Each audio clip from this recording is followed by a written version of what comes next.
Hello friends, welcome to మధురమైన భోజనం. ఈరోజు వీడియోలో మనం పువ్వులు ఎలా చేయాలో చూద్దాం. ఏంటండి, ఈ సంక్రాంతికి ఏ వంటలు చేయాలని చూస్తున్నారా? అయితే ఈ పువ్వులు చేసుకోండి. ఎంతో ఈజీగా సూపర్ టేస్టీగా ఉంటాయండి. చూడండి, నోట్లో పెడితే కరిగిపోయేటట్టు ఉన్నాయండి. ఫస్ట్ ఎక్స్పీరియన్స్ నాకైతే ఇది చాలా చాలా నచ్చాయి. వీడియోని ఫస్ట్ నుంచి లాస్ట్ వరకు ఎక్కడా స్కిప్ చేయకుండా చూడండి. దీని తయారీ విధానం కూడా చాలా సింపుల్గా ఉంటుందండి. నాకెంతో ఇష్టమైన ఈ పువ్వుల్ని మీతో షేర్ చేసుకోవాలని ఈ రెసిపీ మీకు పెడుతున్నాను. ఖచ్చితంగా మీకు, మీ ఇంట్లో వాళ్ళందరికీ ఇది తప్పకుండా నచ్చి తీరుతుంది. మరి ఈ పువ్వుల్ని ఎలా చేసుకోవాలో చూద్దామా? Let's get in to the video. ముందుగా మైదా పిండిని ఈ విధంగా ఈ జల్లెల్లో వేసుకొని ఇలా జల్లించుకోవాలి. నేను అరకేజీ పిండి తీసుకున్నానండి. అరకేజీ పిండిని ఈ విధంగా జల్లెల్లో వేసి జల్లించుకుంటున్నాను. తర్వాత ఇలా జల్లించుకున్నాం కదా, ఇందులోనే మనం ఒక 3 స్పూన్ల వరిపిండి, అరకేజీ పిండికి 3 స్పూన్ల వరిపిండి అయితే సరిపోతుంది. దీన్ని కూడా మనం జల్లించి వేసుకోవాలి. ఇలా ఉండలు గట్ట ఉంటే అవి పక్కన తీసి పెట్టేసుకోండి. 1/2 టీ స్పూన్ సోడా గుండ, ఇందులోనే 1 స్పూన్ ఇలాచీ పౌడర్ వేసి ఈ విధంగా జల్లించుకొని పెట్టుకోండి. అలానే 1/2 టీ స్పూన్ సాల్ట్ వేసుకోండి. సాల్ట్ కొంచెం అయితేనే సరిపోతుంది, కాస్త టేస్ట్ కోసం. అలానే 1 స్పూన్ నెయ్యి కూడా వేసుకోండి, మంచి టేస్ట్ వస్తుందండి. అలానే పువ్వులు కూడా సూపర్గా ఉంటాయి. ఇలా వేసిన తర్వాత పిండిని ఈ విధంగా కలుపుకోవాలి. ఇప్పుడు అరకేజీ మైదాకి 100 గ్రాముల షుగర్ సరిపోతుందండి. ఈ షుగర్ని మనం ఇలా మిక్సీలో ఫైన్ పౌడర్గా చేసుకొని మనం ముందుగా రెడీ చేసి పెట్టుకున్న మైదా పిండిలో ఇలా వేసుకోవాలి.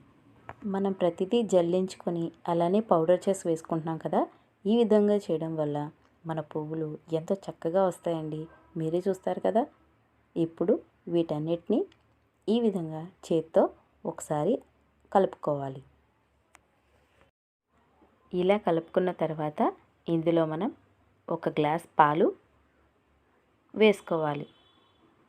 ఇప్పుడు తర్వాత వాటర్ కూడా వెంటనే వేసుకొని ఉండలు లేకుండా ఈ విధంగా కలుపుకోవాలి.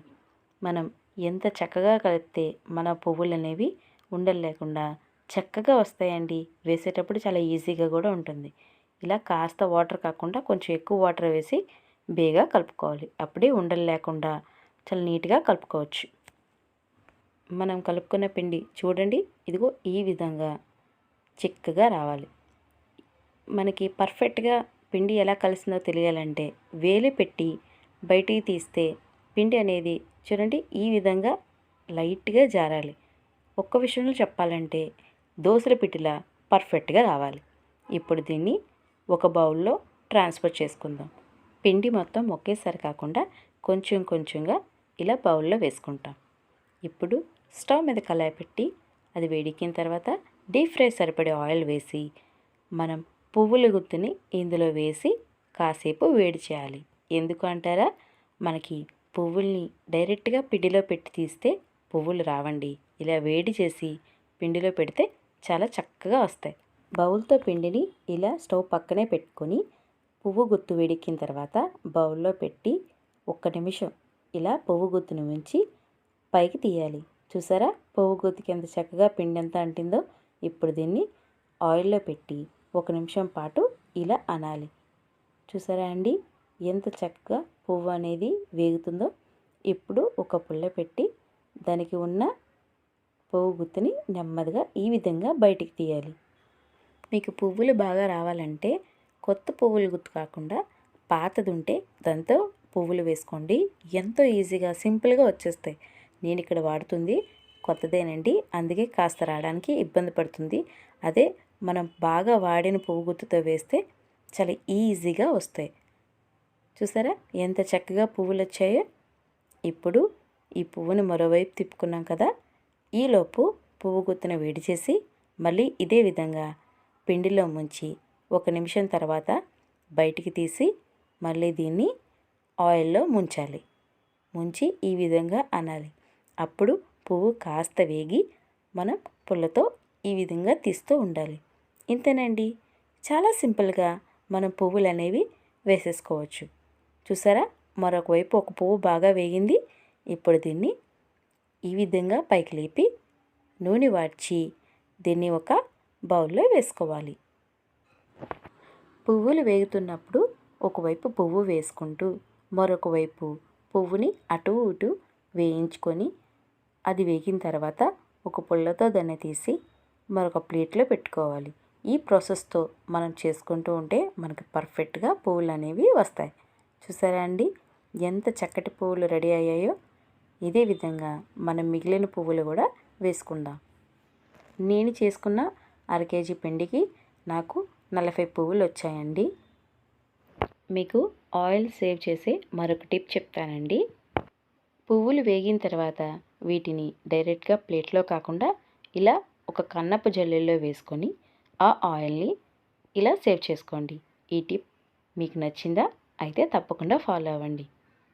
ఇప్పుడు మనం మిగిలిన పువ్వులను కూడా ఈ విధంగా వేసుకొని ఒక్కొక్కటిగా నెమ్మదిగా తీసుకుంటూ 2 వైపులా వేయించుకొని తీస్తే మనకి ఎంతో రుచికరమైన పువ్వులు రెడీ అయిపోతాయి. దీని టేస్ట్ కూడా చాలా బాగుంటుంది కూడా. ఒక్కసారి ట్రై చేయండి. మీరు కూడా పువ్వులు చేయడంలో ఎక్స్పర్ట్ అయిపోతారు. ఖచ్చితంగా, నాది గ్యారంటీ. ఈ రెసిపీ పర్ఫెక్ట్గా ప్రతి ఒక్కరికి వచ్చి తీరుతుంది.